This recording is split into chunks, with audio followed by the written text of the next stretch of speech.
This story that challenges perception and exposed bureaucracy, and of course, raised a lot of questions about how we judge age in the world of trauma and immigration. Because today's story is about a asylum seeker, a Syrian asylum seeker with grey hair, receding hairline, and a deep voice who was declared as a child by UK immigration judge. Yes, you heard that right. Yeah, receding hairline, acne on his face, hairy arms, and deep voice, wrinkles on his face. But immigration judge said, "You are 17. I believe you." But although we had local authorities who looked at him and said, "You are 26." But he said, "No, I am 16." And the judge agreed with him. So who's right? So this case reveals a lot about the system that we have, and especially in the age where immigration has been the topic, especially in a time where immigration is becoming the biggest issue in the UK. We have to talk about it. So, a young man, or so obviously he claims, arrives in Britain on a small boat last year. He said that he was 16. His name is SMF. That's his name, SMF. That's all we know. His identity is protected, but what we know so far is that Derby City Council took one look at him and they said, I quote, "clearly an adult." That's what they said. They looked at him and said, "clearly an adult." And here's some evidence that they read out to the evidence that they have that led them to that conclusion. Now, first one is receding hairline with gray hair all over his head. Crowd feet around his eyes, wrinkles on his forehead, deep voice, visual Adam Apple, muscular and hairy arms, defined jawline, mature skin, subtle acne, visual veins, and assertive behavior. And they looked at all this and they're like, yeah, this is what an adult has. Well, most. So they looked at him and said, "You look 24 to 26. They said he was trying to pass through and using his slim body as a youth because he's skinny. He said he was. They said they rejected his case because he was old and he didn't look below the age of 18, and he's trying to use his slim body to go through. So they rejected his case. But you would think the case would be closed, right? No, the case was not closed. So SMF took the case upper to the upper tribunal building, legal documents and all the legal stuff. So he appealed the case, went to upper tribunal of immigration and asylum chamber. The judge, Mrs. Bruce, she listened, she observed, and she disagreed with the local council, and she said, and I quote, "Life experience in any particular traumatic life experience can make somebody appear older than they are." And she added, "A shepherd on the mountain of Kurdistan may appear more weather-beaten than somebody growing up in the city," end quote. So she didn't see the receding hairline.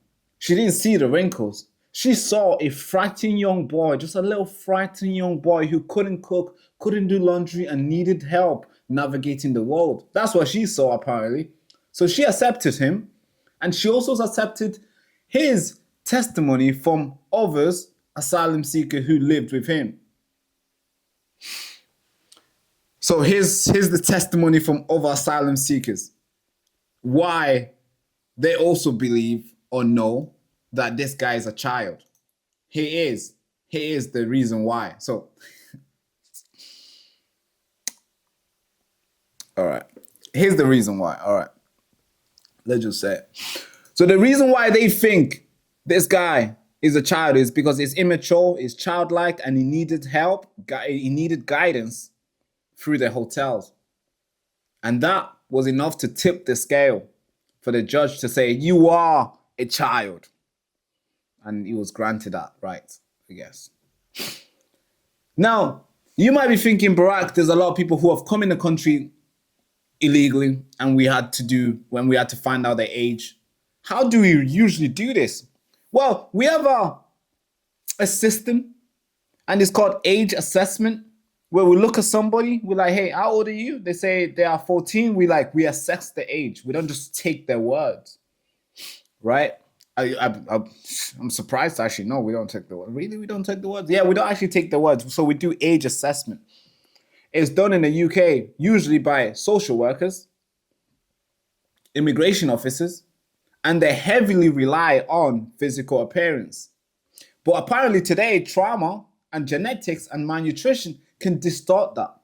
And I agree, of course, I agree, because if you are a 16-year-old who has gone through crazy stuff, horrible stuff, you're probably gonna look older because you've taken a lot of blows in the life, very quick.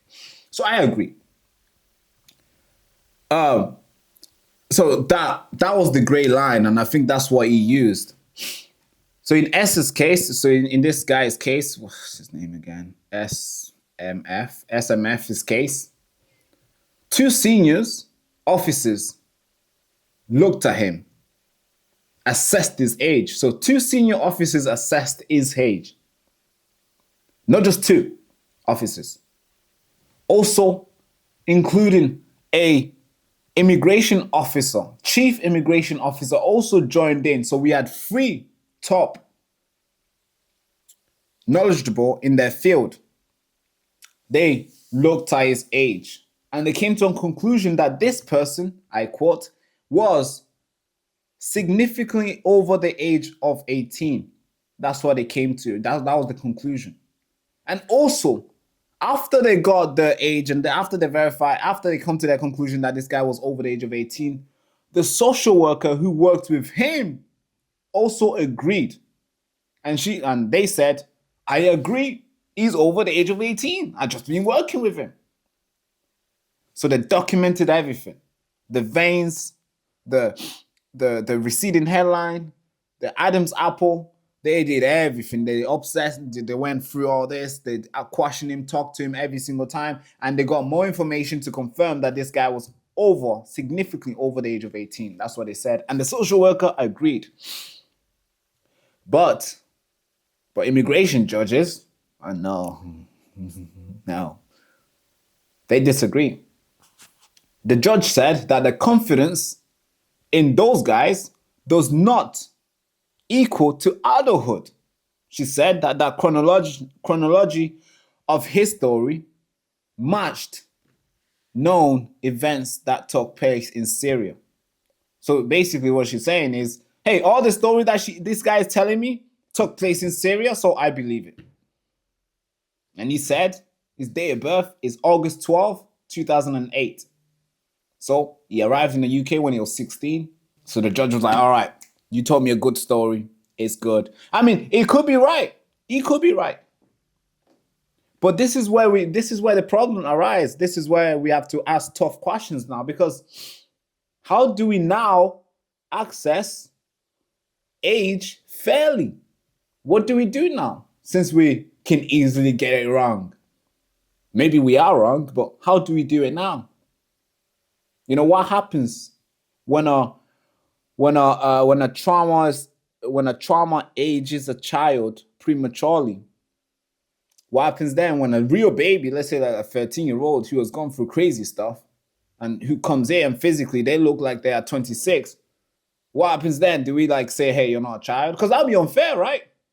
I'm not saying this guy is old, but hey, the description of his physical appearance suggests that. That's the questions we need to ask, because what will happen then? And are we going to have any sort of new safeguarding mechanism that will prevent us from misjudging people's age? Or are we just going to be like, we're going to leave it to the judge? Because how are we going to know? Because the physical appearance tells us that this guy is old, but obviously, apparently, no. So should we believe our eyes when we see a guy with a beard? No, we shouldn't now. So these are the questions now. Because if you can't apply it universally, then it's not really truth. It's just propaganda or something else. If you can't apply it everywhere, then it's not a good template to use. You can't just let somebody we're going to just take it up, immigration tribunal and stuff. Listen to his story. Oh yeah, his story, the chronological, the way the story matches what happens in Syria. So then, that means he's young. Is that how we're gonna do? So of course, now Derby City Council must now pay this guy SMF. They have to pay, not him. They have to pay his legal costs because of the trouble that he had to go through. The decision has been quashed, and that's what happens. So he's been granted the right to he's been accepted as a child in the country now. So he's a baby right now as we speak. Not a baby, but he's a teenager, I have to say. But I want to end this story with this. I want to deliver this home. I really do, because I think this is important. I have to, right? Because if this story is true, if he's actually telling the truth, I want to end with this. Because if this guy, SMS or SMF, because he said that he was scared throughout his journey. And he says that he was challenged every time when he was trying to buy a Red Bull. He's been in the country for 1 year now. He's been challenged every time getting Red Bull. He's been challenged. Like, hey, you're young, this. So he says that his physical appearance is actually, maybe the way. Basically what he's saying, what you guys seen is not what all the people outside are seeing. Because when I go outside, they question my age. They think I am young. So you guys are wrong. So that's what he said to his case. And he also says that he fears over residents in a hotel because they are noisy, they drunk, and they smoke. They're mostly drunk and they smoke. That's what he said. So like, hey, I don't drink, I don't smoke, I don't do none of this. And when I go outside, I don't even get a Red Bull because they think I'm young. I am young. So your assessment of your physical appearance, wrong. So here's how we end with this. This guy may have had gray hairline, gray hair. He may have had deep voice, but trauma, I guess, doesn't come with birth certificate. And sometimes the youngest heart, they wear the oldest face. And maybe he's one of them.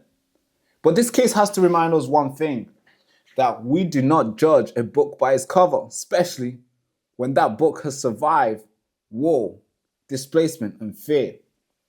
Maybe, right? I don't know if you agree with that, but I think that's the best way to end it. Let's not judge the book by its cover, right? Bring all them in. I'm sure their physical appearance will be distorted by what they've gone through, of course. Thank you so much for watching. Thank you. So then I was born in a refugee camp in Tanzania. At the time, there's so many people ran there. A lot of people were going there, real refugees, after being butchered from the civil war that erupted in Congo. My parents applied for asylum to all the countries. They waited. Now, then I was born in that camp, the same camp. I'm talking tents. I was born there. Now, we're waiting for 14 years. We were waiting. Now, of course, these guys could choose to wait as well, but these guys hijacked that and they come in the country illegally. Now, the media will brand you guys racist, far right, the worst people here, the worst group here. How come the good group didn't invite me to go speak over there?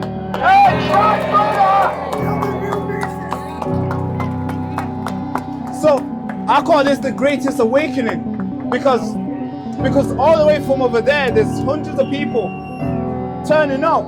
It's a Saturday, for God's sake. They could easily go around and watch football and have fun, go on a date, do all the lovely stuff they could do. But instead, they want to stand here, rain or not. They're ready to send the message. And I believe the message will be received today. Thank you so much.